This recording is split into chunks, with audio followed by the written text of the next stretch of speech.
Hello दोस्तों, आज 17 जनवरी 2022 के करंट अफेयर को डिस्कस करेंगे एंड कुछ इंपॉर्टेंट क्वेश्चन 16 जनवरी का भी डिस्कस करेंगे।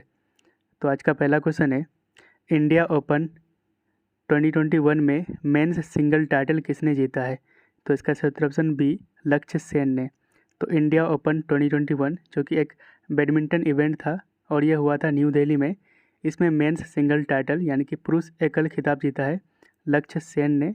वहीं पे वुमेंस सिंगल टाइटल जीता है बुसानन जो कि थाईलैंड की बैडमिंटन प्लेयर है। अगला क्वेश्चन है, केनिया ट्रांसमिशन प्रोजेक्ट के लिए अफ्रीका 50 के साथ किसने समझौता किया है? तो इसका सही ऑप्शन सी, PGCIL यानी कि Power Grid Corporation of India Limited ने। तो PGCIL रिसेंटली टाई अप करा है with Africa 50 to develop transmission project in Kenya. तो इस प्रोजेक्ट के लिए पावर ग्रिड के द्वारा technical and operational information provide किया जाएगा। तो अफ्रीका 50 ये एक इंफ्रास्ट्रक्चर इन्वेस्टमेंट प्लेटफॉर्म है। इसका फॉर्मेशन किया गया था अफ्रीकन डेवलपमेंट बैंक यानी कि AFDB एंड अफ्रीकन स्टेट्स के द्वारा, ठीक है। वहीं पे PGCIL यानी कि Power Grid Corporation of India limited, इसका हेडक्वार्टर है गुरुग्राम में और ये आते हैं अंडर मिनिस्ट्री ऑफ पावर के। अगला क्वेश्चन है, दुनिया में सबसे ज़्यादा कमाई करने वाली महिला एथलीट यानी कि वुमेंस एथलीट कौन बनी है? तो इसका सही ऑप्शन बी, नाओमी ओसाका। तो recently Forbes list of highest earning female athletes 2021 इसको रिलीज़ करा गया है एंड इसमें टॉप मतलब लिस्ट में टॉप करा है नाओमी ओसाका जो कि जापान के टेनिस प्लेयर है। इन्होंने साल 2021 में टोटल $57 मिलियन अर्निंग किया है, ठीक है। वहीं पे दूसरे नंबर पे सेरेना विलियम्स जो कि USA का टेनिस प्लेयर है। इन्होंने $55.9 मिलियन 2021 में अर्निंग किया है एंड PV सिंधु का रैंक है 7th, ठीक है। और ये कहाँ से बिलोंग करती है इंडिया में? तो तेलंगाना से। इन्होंने 2021 में $7.2 मिलियन अर्निंग की है। अगला क्वेश्चन है, हाल ही में चर्चा में रहे बेरिसिटिनिब एंड सोट्रोविमेब निम्नलिखित में से क्या है? तो इसका सही ऑप्शन है ड्रग्स यानी कि दवाइयाँ। तो रिसेंटली ये चर्चा में इसलिए क्योंकि WHO यानी कि वर्ल्ड हेल्थ ऑर्गेनाइजेशन ने 2 ओरल ड्रग्स को रिकमेंड करा है टू ट्रीट कोविड-19। तो पहला है बेरिसिटिनिब। इसको मतलब सीवियर या फिर क्रिटिकल कोविड-19 पेशेंट के लिए इस्तेमाल किया जा सकता है एंड इसका इस्तेमाल रूमेटाइड गठिया यानी कि रूमेटाइड आर्थराइटिस के लिए भी किया जा सकता है। वहीं पे दूसरा ड्रग है सोट्रोविमेब। इसका इस्तेमाल माइल्ड या फिर मॉडरेट कोविड-19 पेशेंट के लिए किया जा सकता है। अगर इंडिया में इसकी अवेलेबिलिटी की बात करते हैं तो बेरिसिटिनिब जो कि अवेलेबल है इंडिया में और ये वेरी चीप मतलब बहुत सस्ता होता है। वहीं पे सोट्रोविमेब ये इंडिया में अभी प्रेजेंट टाइम अवेलेबल नहीं है। अगला क्वेश्चन है, राष्ट्रीय स्टार्टअप दिवस यानी कि नेशनल स्टार्टअप डे हर साल कब मनाया जाएगा? तो इसका सही ऑप्शन बी, 16 जनवरी को। तो रिसेंटली PM नरेंद्र मोदी ने स्टार्टअप को न्यू इंडिया का बैकबोन कहा है एंड इन्होंने 16 जनवरी को हर साल नेशनल स्टार्टअप डे मनाने की घोषणा करी है क्योंकि 16 जनवरी 2016 को स्टार्टअप इंडिया को लॉन्च किया गया था। तो इसकी अनाउंसमेंट करी है स्टार्टअप इंडिया इनोवेशन वीक के ओकेज़न पर एंड इस वीक को ऑर्गेनाइज किया गया था DPIIT के द्वारा यानी कि department for promotion of industry and internal trade जो आते हैं अंडर मिनिस्ट्री ऑफ कॉमर्स के। तो रिवीजन कर लेते हैं। तो इंडिया का ग्लोबल इनोवेशन इंडेक्स 2021 में रैंक कितना है? तो 46 रैंक है। अगला क्वेश्चन है, एशिया कप के लिए भारतीय महिला हॉकी टीम की यानी कि इंडियन वुमेन्स हॉकी टीम की कैप्टन कौन होगी? तो इसका सही ऑप्शन बी, सविता पुनिया। तो 2022 के वुमेन्स हॉकी एशिया कप जिसको होस्ट करेंगे ओमान एंड इसमें इंडियन वुमेन्स हॉकी टीम के कैप्टन होंगे सविता पुनिया जो कि एक गोल कीपर है। अगला क्वेश्चन है, हर साल भारतीय सेना दिवस यानी कि इंडियन आर्मी डे कब मनाया जाता है? तो इसका सही ऑप्शन बी, 15 जनवरी को। तो हर साल इंडियन आर्मी डे 15 जनवरी को सेलिब्रेट किया जाता है एंड इस बार 2022 में 74th आर्मी डे सेलिब्रेट किया गया है, ठीक है। तो इंडियन आर्मी इसकी स्थापना की गई थी 1 अप्रैल 1895 को अंडर ब्रिटिश रूल। तो 15 जनवरी को क्यों मनाते हैं? क्योंकि 15 जनवरी 1949 को लेफ्टिनेंट जनरल KM करियप्पा ये पहले भारतीय थे जिन्होंने मतलब इंडियन फोर्स के हेड बने थे, ठीक है।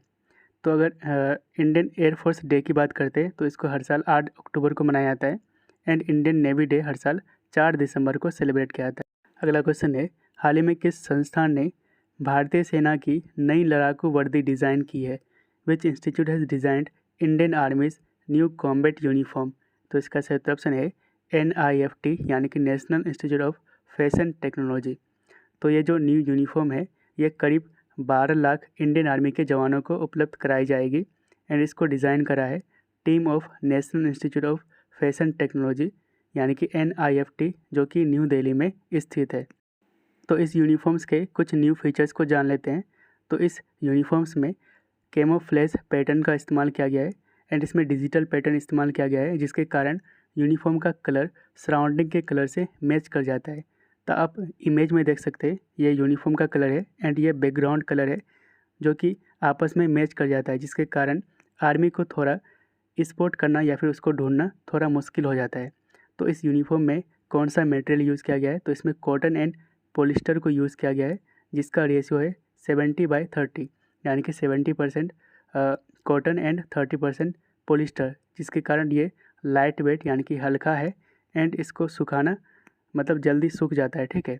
ने भारत को $374 मिलियन का पहला ब्रह्मोस ऑर्डर किस देश से मिला है? India gets first BrahMos order worth 374 million from which country? तो इसका सही ऑप्शन डी, फिलीपींस से। तो फिलीपींस पहला देश बना है जो कि ब्रह्मोस को भारत से खरीदेगा। तो ब्रह्मोस जो कि एक medium range ramjet supersonic cruise missile है, एंड इसको लॉन्च किया जा सकता है सबमरीन, शिप्स, एयरक्राफ्ट या फिर लैंड से, ठीक है।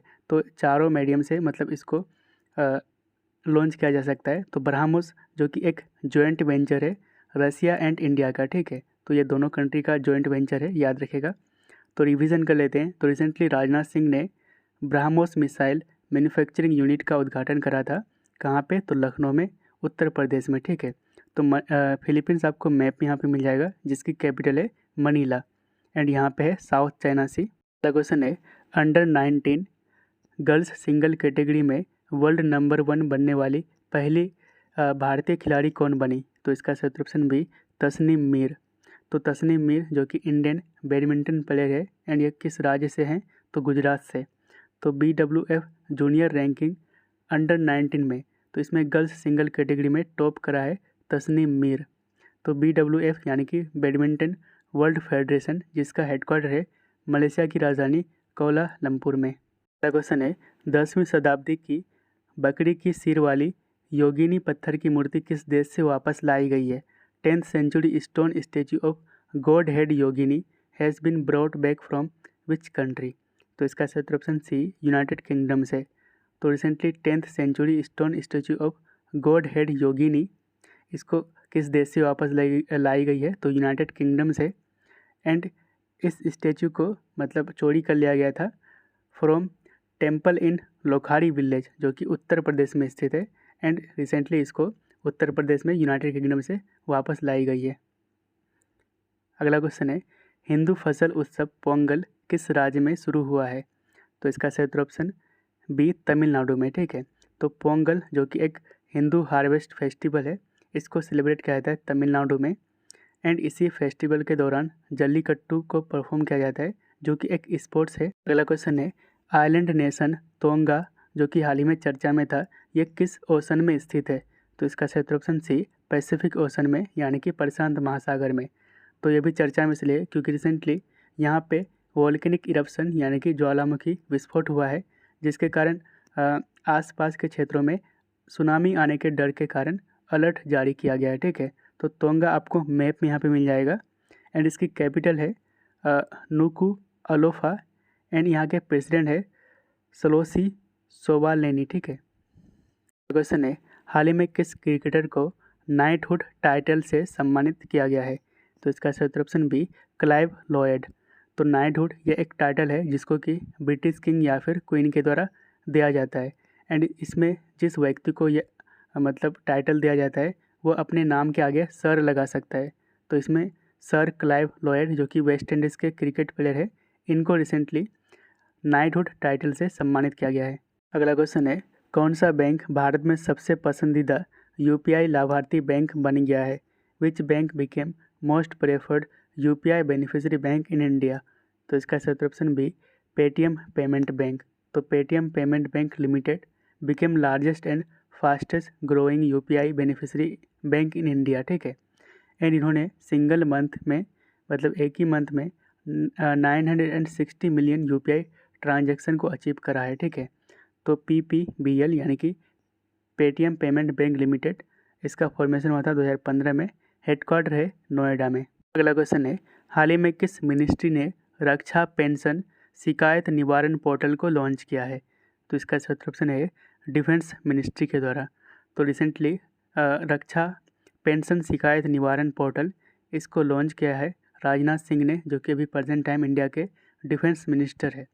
And this portal has been launch to resolve pension related grievances of ex serviceman, यानी कि ESM, यानी कि ये भूतपूर्व सैनिकों के पेंशन संबंधी शिकायतों का समाधान करने के लिए लॉन्च किया गया है। एंड इसको लॉन्च करा है राजनाथ सिंह ने, जो कि प्रेजेंट टाइम हमारे डिफेंस मिनिस्टर है। क्वेश्चन है, 2021 में भारत चीन व्यापार बढ़कर कितना अरब डॉलर हो गया है? India China trade has increase to how much billion dollar in 2021? तो इसका सही ऑप्शन बी, 125 बिलियन डॉलर, ठीक है। तो recently Chinese newspaper global time के अकॉर्डिंग 2021 में इंडिया चाइना बायलैटरल ट्रेड, जो कि पहली बार 125.66 बिलियन डॉलर पहुंचा है। तो इसमें इंडिया ने चाइना से टोटल इंपोर्ट करा है 97.52 बिलियन डॉलर का।